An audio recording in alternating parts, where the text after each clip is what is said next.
Boa tarde a todos, senhoras e senhores vereadores. Invocando a proteção de Deus e havendo número regimental, declaro aberto a 7ª sessão ordinária do primeiro período legislativo 2015. Quero indagar aos senhores se concordam, se dispensam a leitura da ata, já que foram encaminhados aos e-mails dos senhores vereadores. Se concordam, coloco em votação. Vereadores que aprovam, permaneçam como estão. Aprovado. Passo a palavra ao secretário Chico Neto para que possa fazer a leitura do pequeno expediente, grande expediente e ordem do dia. Boa tarde, senhores vereadores, senhoras vereadoras e ouvintes, todos os ouvintes. Pequeno expediente, baixo assinado da Associação Comunitária de Marrecas, solicitando o apoio da Casa Legislativa junto à Secretaria de Infraestrutura para resolver o problema relacionado a um esgoto que passa frente a 20 casas na Vila de Marrecas. Comunicado 34.105, 34/11/2015, do Ministério da Educação, informando a liberação dos recursos para os seguintes programas de manutenção da educação infantil, TD e PDE. Comunicados número 34.134, 3416/2015. O Fundo Nacional de Desenvolvimento da Educação informa a liberação de recursos para o segmento programa PDE. Comunicados da Comissão Mista de Planos Orçamentários Públicos da Fiscalização, Congresso Nacional, informando sobre os recursos orçamento da União pagos ao município de Itauá. Telegrama da prefeita Patrícia Aguiar, agradecendo a presidente e demais pares pela moção, congratulação pela passagem de seu natalício.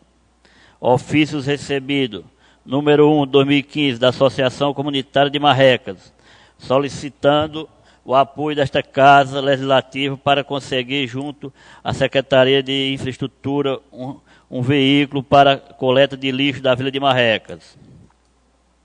Ofícios recebidos, número 6275/2015, referente ao protocolo 2009 TAU-PCG 8216/10 do Tribunal de Contas dos Municípios, comunicando que esta Corte de Contas, em sessão ordinária, realizada em 29/1/2015, emitiu parecer prévio relativo à prestação de contas de governo da Prefeitura de Municipal de Itauá, exercício financeiro de 2009, de responsabilidade do senhor Adilon Silveira Aguiar. Indicação número 83/2015, de autoria da vereadora Fátima Veloso. Indica a senhora prefeita municipal de Itauá, através da secretaria competente, a construção de 4 passagens molhadas para a localidade de Catolé, distrito de Inhamuns, neste município. Indicação número 84/2015, de autoria da vereadora Fátima Veloso. Indica a senhora prefeita municipal de Itauá, através da secretaria competente, a construção de 3 passagens molhadas para a localidade de São Gonçalo, distrito de Inhamuns, neste município. Indicação número 85/2015, de autoria da vereadora Fátima Veloso. Indica a prefeita municipal de Itauá, através da secretaria competente, a manutenção de um bueiro na estrada de Catolé, distrito de Inhamuns, neste município. Indicação 86/2015, de autoria da vereadora Fátima Veloso. Indica a senhora prefeita municipal de Itauá, através da secretaria competente, a instalação de internet para a escola Ana Rosa Bonfim, na localidade de Zacarias, distrito de Inhamuns, neste município. Indicação número 87/2015, de autoria da vereadora Fátima Veloso. Indica a senhora prefeito municipal de Itauá, através da secretaria competente, a ampliação ou construção do cemitério da localidade de Vera Cruz, distrito de Inhamuns, neste município. Indicação número 88/2015, de autoria do vereador Antônio Coutinho. Indica a senhora prefeita municipal de Itauá, através da secretaria competente, a pavimentação em paralelepípedo na rua Epaminondas Feitosa Ferro, bairro Conab, neste município. Eu queria só informar essa indicação, número 88, que tem uma baixa assinada com 60 assinaturas, aí só porque não foi colocado antes, Eu acabei de receber agora aqui, foi juntada essa indicação com 60 assinaturas, certo? Será Só juntada. para dar informação.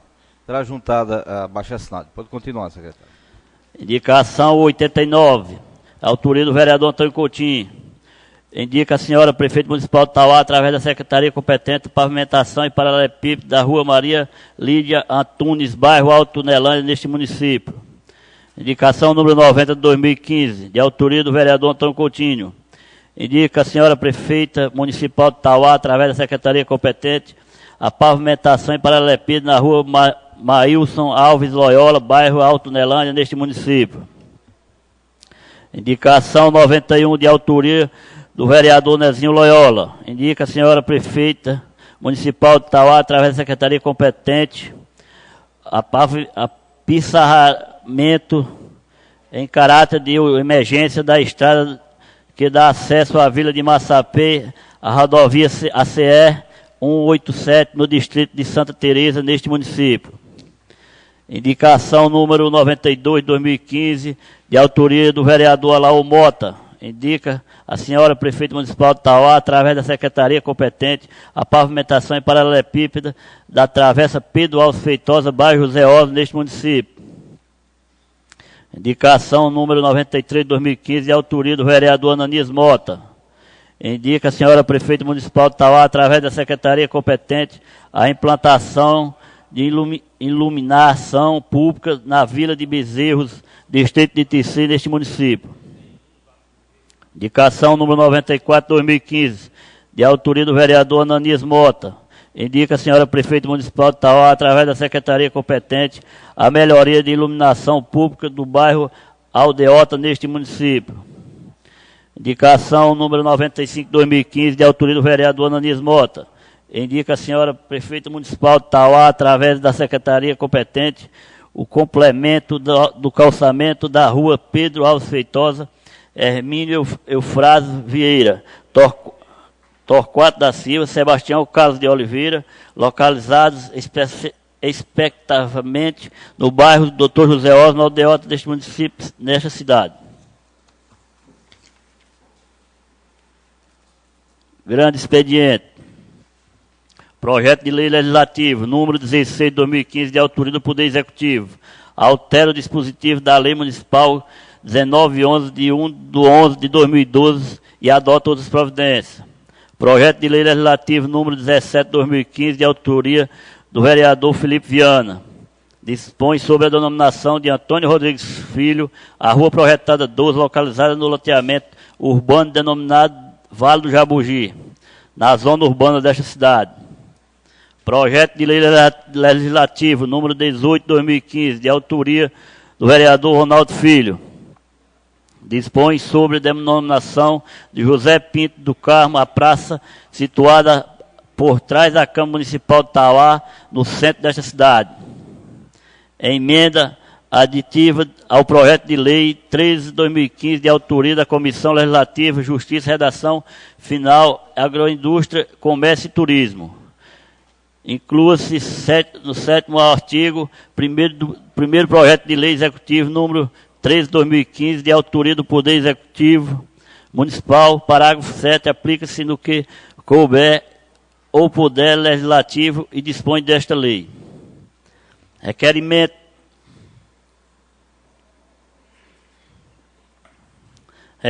para o Legislativo número 9 de 2015, de autoria do vereador Ronaldo Filho.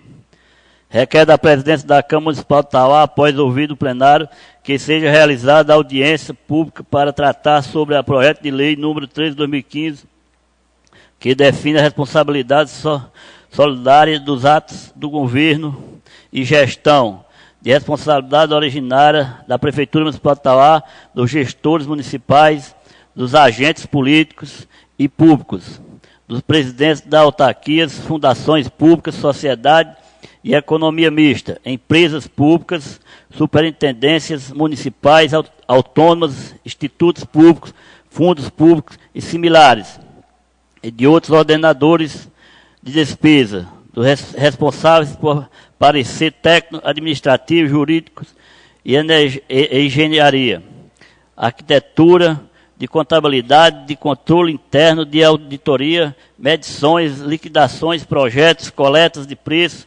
licitação, dentre outros, considerados como tal os servidores públicos e as pessoas físicas e jurídicas, que prestem consultoria e assessoria mediante contrato com a administração municipal e adotam outras providências. Moção de pesar número 32, 2015, de autoria dos vereadores Alaú Mota e Fátima Guedes. Requer envio de voto de pesar pelo falecimento do senhor José Aurélio Loyola Sobrinho, ocorrido dia 17 de março do corrente ano nesta cidade. Moção de pesar número 33, 2015, de autoria da Câmara Municipal. Requer envio de voto de pesar pelo falecimento do senhor Francisco Soares Veloso, ocorrido dia 18 de março de 2015, na cidade de Valença, estado do Piauí. Ordem do dia. Projeto de Lei Executivo, número 13, 2015, de autoria do Poder Executivo Municipal.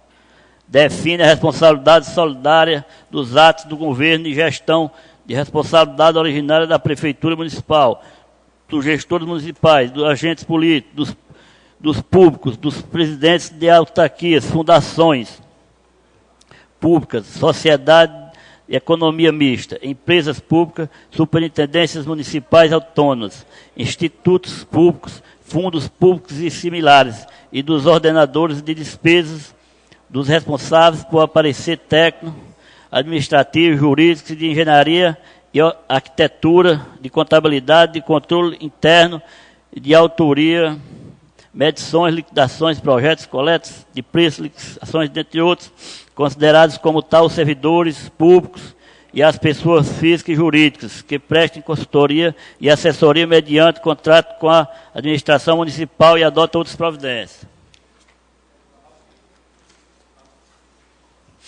Projeto de Lei Legislativo número 14, 2015, de autoria do vereador Felipe Viana, dispõe sobre a denominação de Vicente de Paula Bezerra, rua projetada 16, localizada loteamento urbano Vale do Jabugi, neste município. Projeto de Lei Legislativo número 15, 2015, autoria do vereadora Fátima Guedes, dispõe sobre a denominação da radialista Luiz Filho, a via pública projetada 4, localizada no loteamento urbano Colina do Sol, neste município. Projeto de Lei Legislativo número 16, 2015, de autoria do Poder Executivo. Altera o dispositivo da Lei Municipal 1911 de 1 de 11 de 2012 e adota outras providências. Requerimento para o Legislativo número 9, 2015, de autoria do vereador Ronaldo Filho. Requer a presidência da Câmara Municipal de Tauá, após ouvido o plenário, que seja realizada audiência pública para tratar sobre o projeto de lei 13/2015, que define a responsabilidade solidária dos atos de governo e gestão, e responsabilidades originárias da Prefeitura Municipal, dos gestores municipais, dos agentes políticos e públicos, dos presidentes de autarquia, fundações públicas, sociedade e economia mista, empresas públicas, superintendências municipais e autônomas, institutos públicos, fundos públicos e similares, e dos ordenadores de despesas, dos responsáveis por pareceres técnicos, administrativos, jurídicos e de engenharia e arquitetura, de contabilidade, de controle interno, de auditoria, medições, liquidações, projetos, coletas e preços, licitação, dentre outros. Consideramos como tal os servidores públicos e as pessoas físicas e jurídicas que prestem consultoria e assessoria, mediante contrato com a administração municipal e adotam outras providências. Moção de pesar número 32, 2015, de autoria do vereador Alaú Mota e Fátima Guedes. Requer envio de voto de pesar pelo falecimento do senhor José Aurélio Loyola Sobrinho, ocorrido dia 17 de março, corrente ano, nesta cidade. Moção de pesar 33, de autoria da Câmara Municipal. Requer envio de votos de pesar pelo falecimento do senhor Francisco Soares Veloso, ocorrido dia 18 de março de 2015, na cidade de Valença, neste município. Presidente, só uma questão de ordem. Eu queria, com a permissão dos colegas vereadores, que nós pudéssemos incluir na pauta uma moção de pesar pelo falecimento de Antônio Alcimi Alves de Almeida, faleceu em Fortaleza, lá, filho da família lá do Bom Jesus, ainda tem um parentesco comigo. E eu gostaria muito que a gente pudesse incluir essa moção de pesar aí na pauta do dia. Ok, vou pedir à secretaria que encaminhe. Conhecido por Toninho da Maura. Ok. Senhor presidente, questão de ordem. Pois não? Desde que, com a anuência do plenário, gostaria de pedir que constasse na pauta também uma indicação, um ofício. Eu fui procurado hoje pelo ex-vereador desta casa, Julinho Alexandrino, ex-presidente também desta casa. O mesmo tem propriedade ali no distrito de Marrecas e me disse que na comunidade, na vila da Missão, o posto de saúde encontra-se funcionando está com ausência de cadeiras, birô, prateleiras, e está funcionando meio que de uma forma improvisada. Eu queria pedir à Secretaria da Casa que encaminhasse um ofício para a Secretaria de Saúde, indagando como que se encontra o funcionamento do PSF e se realmente está havendo esses equívocos, e se estiver, desde que seja solucionado. E pedir também que seja incluído um para a Secretaria de Infraestrutura, pedindo providências devido à solicitação referente ao lixo da mesma comunidade, tendo em vista que os moradores estão despejando lixo no leito dos rios, tendo em vista que não tem coleta de lixo na vila. Se puder agilizar e ver uma forma, um meio de solucionar. Obrigado. Senhor presidente, presidente. eu queria acompanhar o meu companheiro Vone Silva, né? Uma ação de pesar do rapaz que morreu lá no Bom Jesus, morreu em Fortaleza, mas deve estar chegando agora. Eu queria que minhas palavras queria fossem... subscrever ou pedir o autor para fazer junto? Vamos fazer junto, né, Vânia? Pode ser, vereador. Pode ser? Pronto, Pode. ficamos. Vamos ficar amigos, depois a gente... Vereador Antônio Coutinho. Senhor presidente, eu queria pedir a mesa dessa casa que fosse feito um ofício ao capitão Sérgio, que voltasse a polícia, os 2 policiais que dão presença ali em Santa Teresa, que fazem a segurança de Santa Teresa, que toda vida que a gente vai lá, a última vez que eu estive lá, voltou, depois já essa semana passada já não foi mais. Então eu pediria que fosse feito esse ofício ao capitão Sérgio, e que Santa Teresa, a situação ali é complicada. Na hora que a polícia não vai, quase todo dia tem arrombamento no comércio de Santa Teresa, é casa, é residência.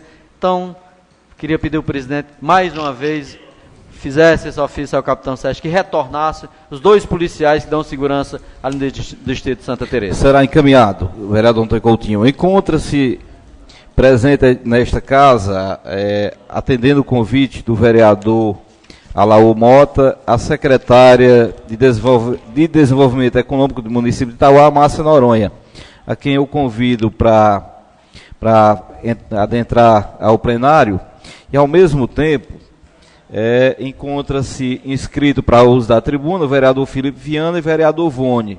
Eu pergunto aos 2 se permitem que a gente pudesse ouvir primeiro a secretária e depois vocês usarem a tribuna. Aí eu deixo a critério, se vocês permitirem, tudo bem. Se não, vocês fazem uso da tribuna e depois nós ouviremos a secretária. Não, mas tanto faz. Então, É só para ver se a gente aproveita também o tempo. não, sem dúvida. A secretária já se encontra no plenário. A princípio, eu disponibilizei um tempo de 10 minutos, secretário. Talvez você possa, se não puder, você usa um pouquinho mais, faz a sua apresentação. Em seguida, nós ouviremos algumas indagações feitas pelos vereadores. E já de antemão, eu quero ouvir, se tiverem 3 ou mais inscritos, nós ouviremos 3 e a senhora responderia em bloco aos 3 vereadores. Com a permissão dos vereadores inscritos, senhora secretária, fica à vontade, pode fazer a apresentação, a sua fala.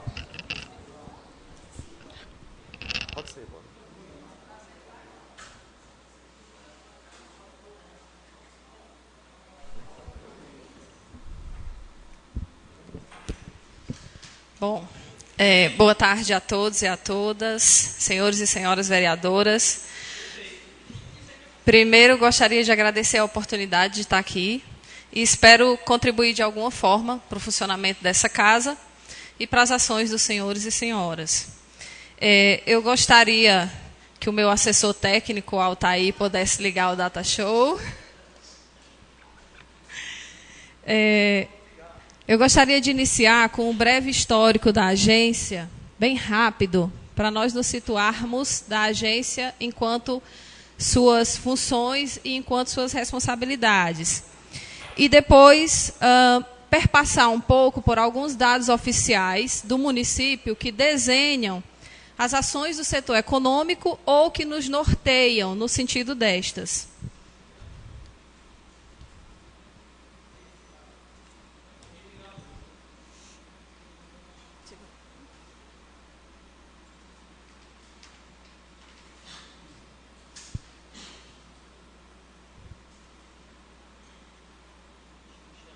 Você fica passando?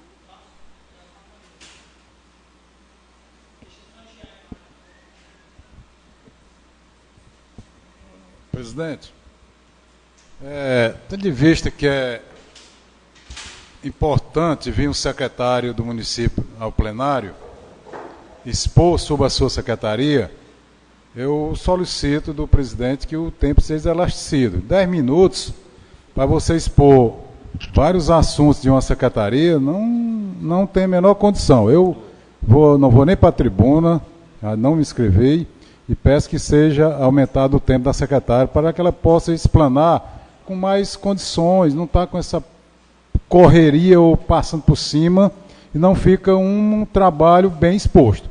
Você fazer o trabalho da secretária em 10 minutos, só para ajeitar aqui, o assessor técnico seu, como diz você, agora que está sentando aí para começar a abrir os trabalhos, então eu solicito que o tempo seja aumentado para que você exponha com toda a condição para quem toma conhecimento devido. Não tem problema. Tem 2 vereadores inscritos e a gente tem a preocupação de que possa fazê-lo uso da tribuna no horário de rádio.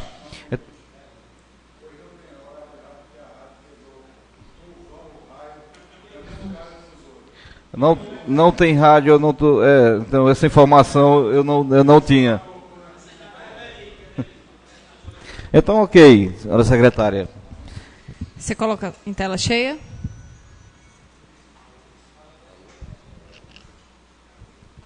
Bom, aqui, ó, o íconezinho. Pode passar. Bom, a DECONTE, Agência de Desenvolvimento Econômico do município de Itauá, foi criada pela Lei 1650, de 13 de janeiro de 2009, né, na gestão do então prefeito Adilon. A finalidade, segundo essa lei, executar a política de desenvolvimento econômico, industrial, comercial, serviços, agropecuária e de base tecnológica, articulando-se com os setores produtivos e objetivando a melhoria de vida da população tauaense. Então, é uma finalidade bem audaciosa, não é? Pode passar, por favor. Essa foi a visão que nós imprimimos para a agência, a partir da nossa gestão, que é fomentar o desenvolvimento econômico do município de Itauá, com foco na inovação e na sustentabilidade. Sustentabilidade entendida aqui nos 2 vertentes, de ser sustentável e se manter, e ambientalmente sustentável. Os valores: trabalhar com competência e espírito de equipe, respeito e zelo pelo cidadão e bens públicos, adotando uma postura ética. Exercer a gestão de forma compartilhada e orientada para resultados e impactos efetivos na realidade econômica e social. Agir com profissionalismo e comprometimento com a organização e desempenhar as atividades com honestidade, imparcialidade e transparência. Essa é a estrutura administrativa que a lei que cria a agência traz, né? De imediato a gente poderia perceber, né, uma discrepância entre a finalidade da agência, a profundidade dessa finalidade, ao mesmo tempo com uma estrutura administrativa tão pequena. E eu fiz questão de citar isso, porque hoje é um dos itens que faz com que as nossas ações estejam limitadas, né? Existe todo um projeto de reestruturação das secretarias do município, da gestão, e eu tenho certeza que a DECONTE é uma dessas agências, pelo leque de ações que a gente vai ver posteriormente, que tem uma emergência em que isso aconteça. Pode passar. Esse é a estrutura, o organograma que a gente conta hoje. Então, tem a superintendente, a secretária executiva, que é a Isabel Franca, que está aqui, né, que é uma menina extremamente competente, que é cedida pela educação. Nós temos um diretor de departamento de setor primário, Janailson Bezerra. Por favor, levante-se. Não temos ainda um diretor de departamento de setor secundário, que são os projetos industriais, embora hoje nós tenhamos no nosso leque 5 projetos macros industriais para cuidar.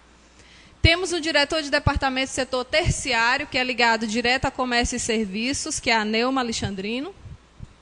Uma subcoordenação do mercado público, que também é cedido pela educação, Ananias Ribeiro.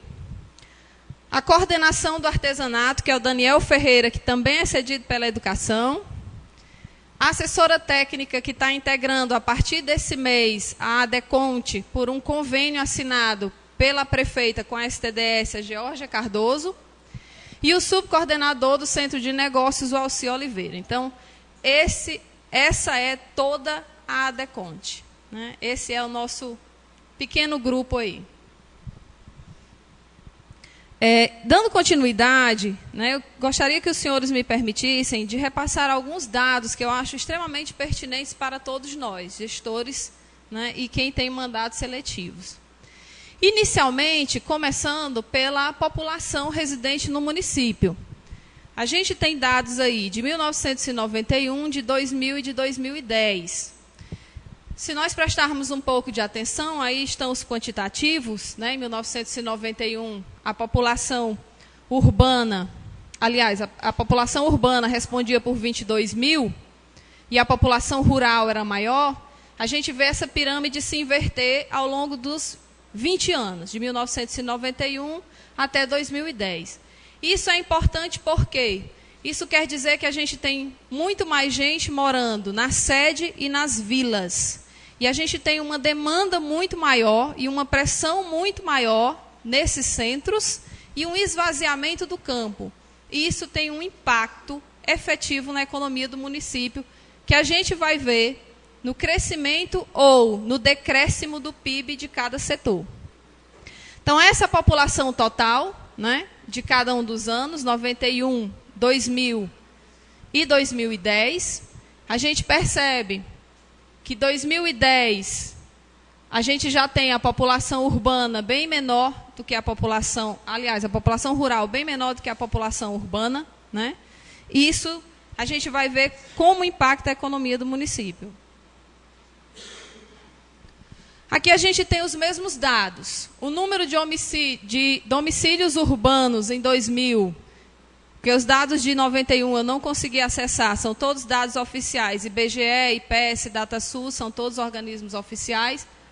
A população urbana, né, em 2000, ela era mais ou menos equivalente à população rural. Em 2010 a gente já vai ver que ela ultrapassou bastante. E a gente tem a estratificação da população de 15 a 64 anos, que a gente entende como população economicamente ativa. Então ela vem... É a estratificação da população que vem mais crescendo. Isso gera um outro impacto. Qual o impacto? A demanda por trabalho. A população economicamente ativa, a faixa etária, é a que mais cresce dentro da população total. Então, a gente tem mais gente no mercado de trabalho e mais gente procurando emprego. E mais resposta para dar a essas pessoas. Aqui a gente tem alguns indicadores demográficos e econômicos, são todos dados do IPES. E tem alguns indicadores que são muito interessantes, né? Que a gente tem, lá na primeira coluna, os dados 2000 e 2010. Essa posição que o município ocupa, quanto menor, melhor. Quer dizer que você está mais perto de chegar à primeira colocação. Então, em relação aos dados demográficos e econômicos, que levam em conta a densidade demográfica, a taxa de urbanização, o PIB per capita, o percentual do PIB do setor industrial sobre o PIB total do município e o percentual do consumo de energia industrial e comercial sobre o consumo total. receita orçamentária per capita e percentual de trabalhadores do emprego formal recebendo mais de 2 salários mínimos mensais. Então, em relação a todos esses dados aqui, o município saiu da posição número 129 em 2000 para a posição 78 em 2010. Em uma década, o município avançou 51 posições, ultrapassou 51 municípios. Aqui a gente tem os dados estratificados de densidade demográfica, que a gente vê que não mudou tanto. De taxa de urbanização, essa sim, cresceu significativamente, em torno de 6 pontos. O PIB municipal sobre o PIB total do Estado, ele também não cresceu muito, mas nós vamos ter aqui uma diferença grande, que é o PIB per capita, que sai de 1,77 em 2000 para 4,28 em 2010. Então, ele cresce aí 140% em uma década. Isso é muito importante. Falando de PIB per capita, eu quis trazer um pouco da evolução da renda domiciliar per capita, e aí a gente só tem nessas estratificações por cor declarada, que é assim que o IBGE traz. IPES, IBGE, DataSUS. Então, nós temos os dados de 91. Se nós somarmos todas as raças, as estratificações, e fizermos uma média, nós vamos ter, em 1991, uma média de R$ 98,50 PIB per capita de renda domiciliar, não é por pessoa. Se nós viermos para 2000 e fizermos essa mesma média, nós vamos ter uma média de R$ 167,16. Em 10 anos, um crescimento de 70%. Se nós formos para o PIB per capita de 2010, nós vamos ter uma média de R$ 244,83 de renda domiciliar por família. Em relação a 91, nós temos um crescimento de 150% na renda domiciliar das famílias em 20 anos.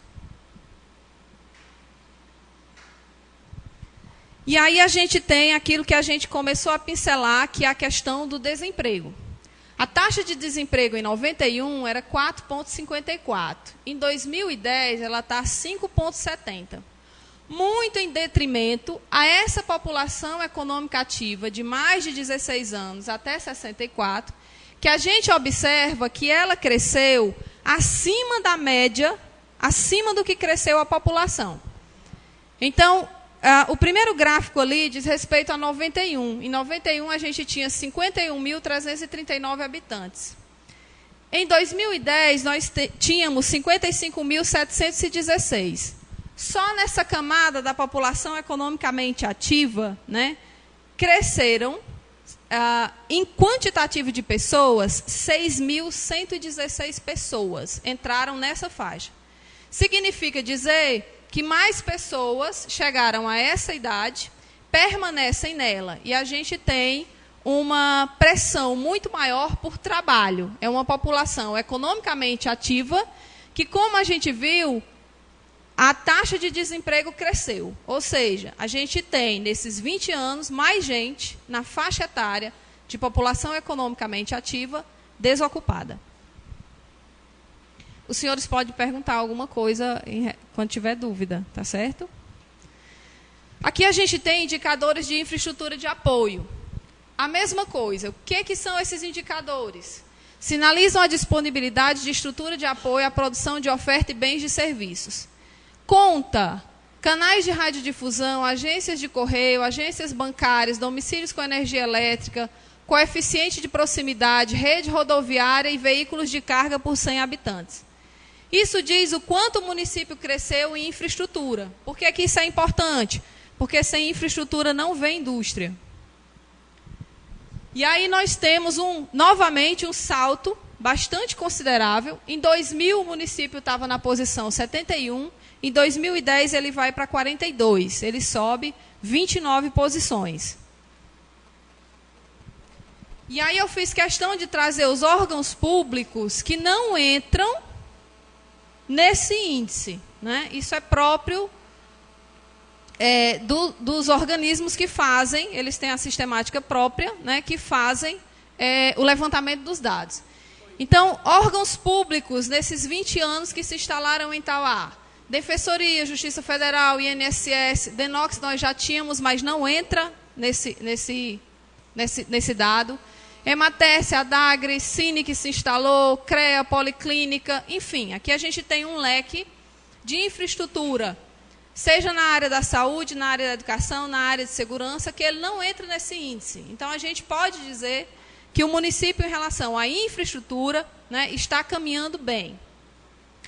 E eu trouxe também dados relacionados às universidades e institutos, que nós levantamos por conta da convenção da FCDL. Então, há tem em torno de 12 a 14 institutos de ensino superior, entre universidades e institutos que oferecem apenas pós-graduação.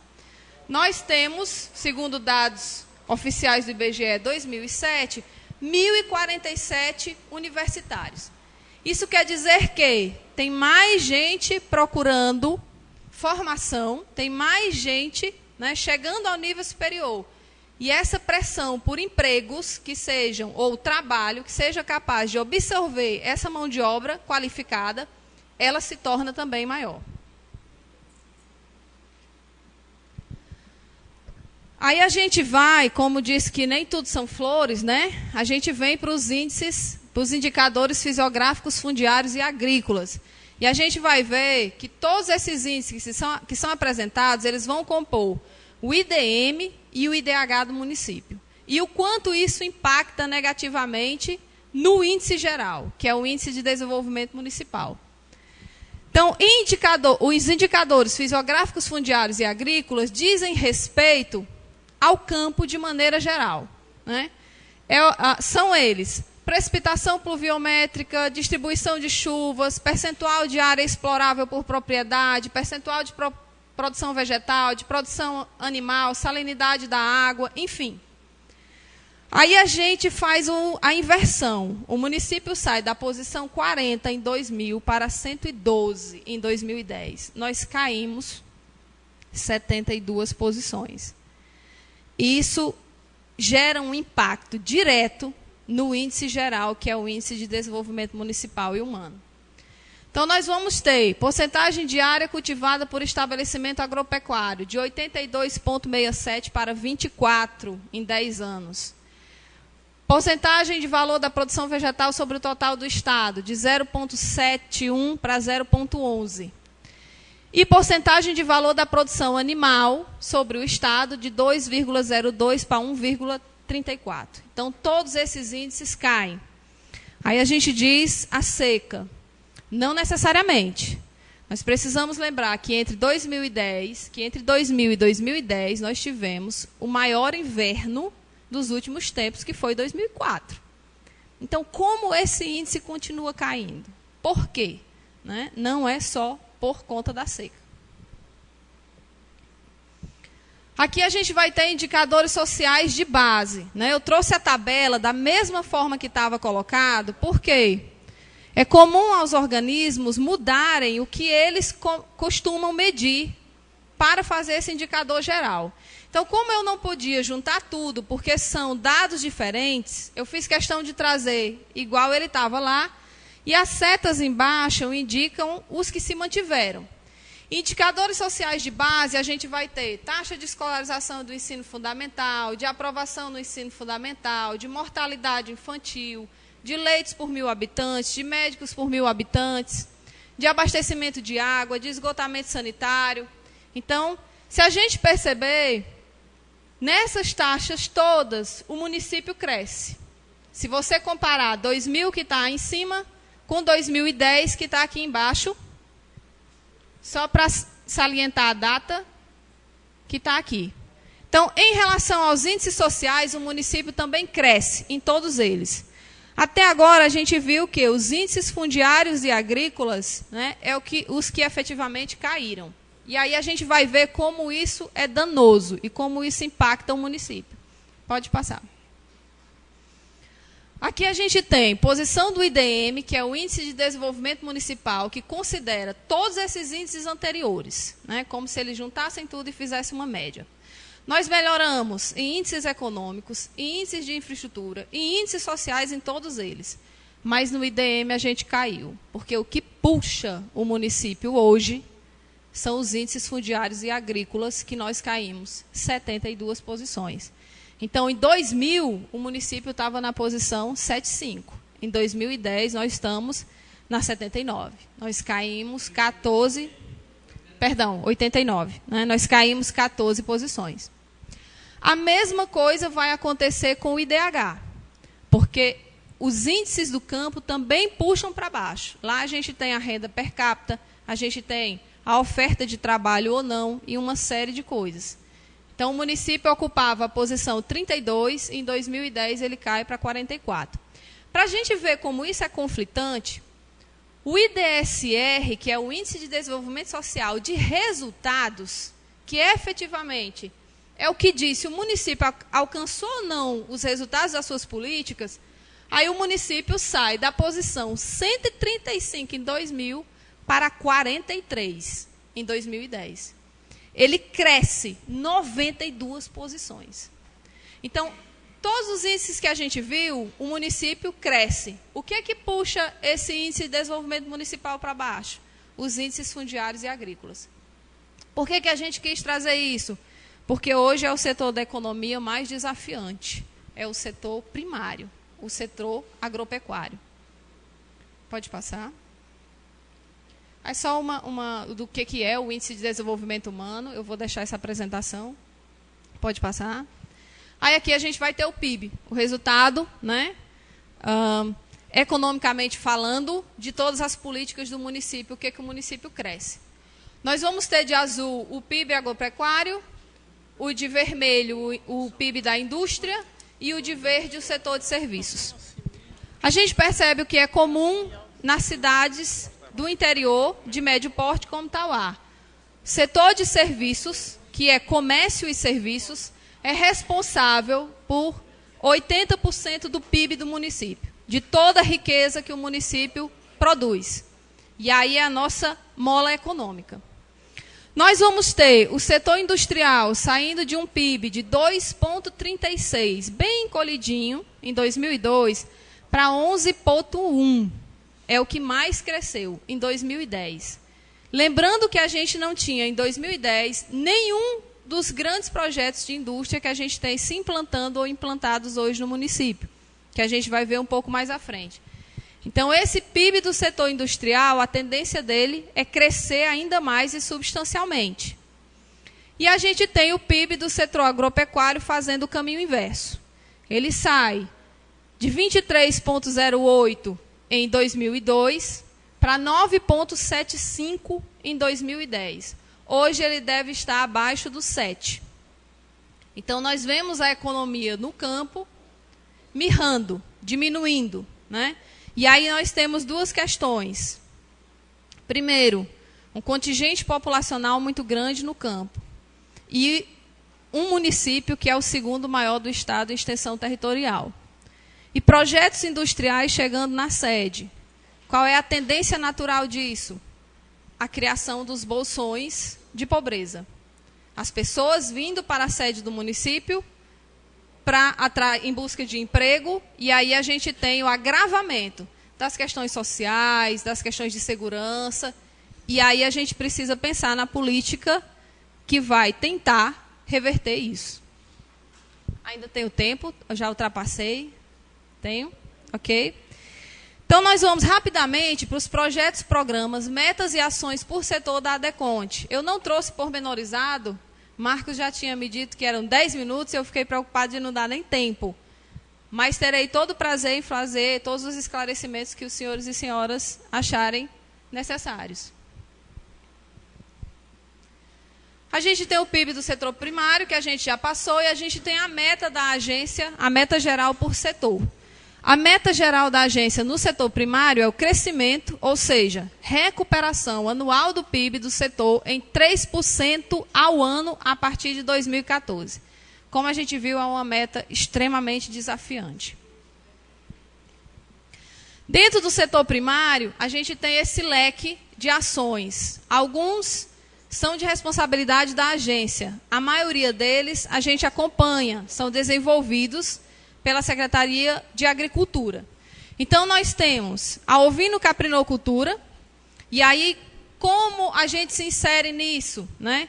Dentro dos trabalhos de capacitação do setor de bares e restaurantes, desenvolvendo a gastronomia do carneiro, e a gente entra aí com o festival gastronômico. Inclusive, eu tive com o pessoal da Embrapa, do Rota do Cordeiro, e a gente está articulando uma publicação do município, né, pegando as receitas dos últimos 2 festivais, dentro do Rota do Cordeiro, uma publicação específica, né, do carneiro e do carneiro do Tauá.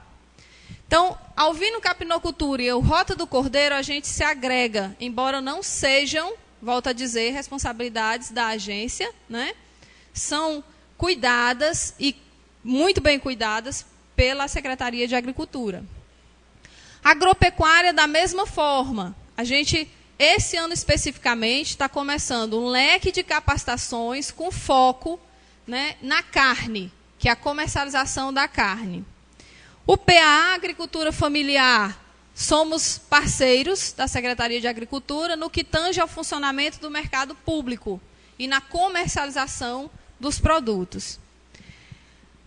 A aquicultura de camarão é um projeto a ser pensado, que está em stand-by, foi começado pela colônia de pescadores e a gente queria fomentar e desenvolver isso, mas por conta da condição climática, a produção de camarão em cativeiro, a gente deixou um pouco, né, em stand-by, digamos assim, mas não tiramos ela do vislumbre da agência.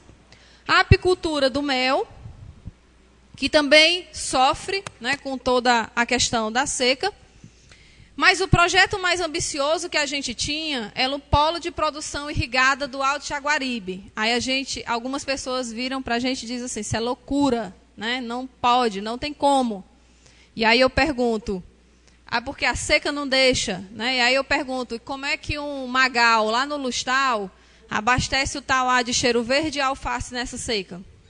De onde é que ele tira a água? Então, pode ser sim que exista condições de fazê-lo.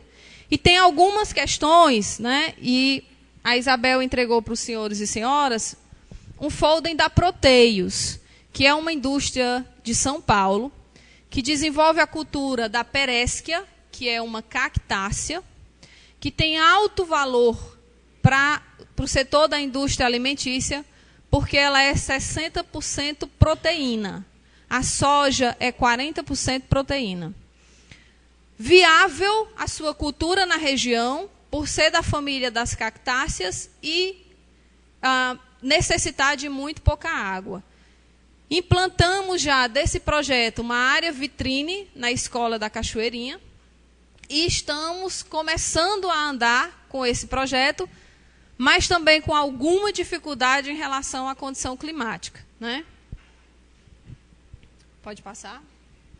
Aqui eu trouxe um pouco dos dados. Quando a gente fala de produção de frutíferas, é bom que a gente lembre que a gente fala de frutas do nosso meio, que frutas que são possíveis produzir onde nós vivemos. Nós falamos da goiaba, nós falamos da acerola, nós falamos do caju, porque efetivamente morango não dá para produzir por aqui, né? Embora o Pernambuco ainda produza algum. Então, é uma vocação do Estado, e eu fiz essa defesa no IFCE, pelo curso técnico de fruticultura, porque é uma vocação do Estado do Ceará a produção de frutíferas. Se nós formos observar, e esses são dados da ADES, são dados oficiais, o Estado é o 4º produtor de frutas do país. Então, um Estado pequeno, seco, semiárido, só perde para o Rio Grande do Sul, São Paulo, Minas e o Pernambuco, que tem um braço do São Francisco dentro. Então, é uma vocação do Estado a produção de frutíferas irrigadas. E aqui nós temos os 6 principais polos produtores. Nós vamos ver que o maior deles é o Baixo Jaguaribe, em produção e em área. O terceiro em produção é o Centro-Sul, que eu chamo de Médio Jaguaribe, mas ainda é Alto Jaguaribe, que é o segundo em área, em potencial de área irrigável, ou seja, ele pode chegar a ser o segundo em produção. E nós estamos no Alto Jaguaribe. O Jaguaribe nasce aqui. Nós estamos na bacia hidrográfica mais importante do estado, mas nós não produzimos praticamente nada. Aí a gente vai ver a bacia do Jaguaribe, que nasce em Tauá,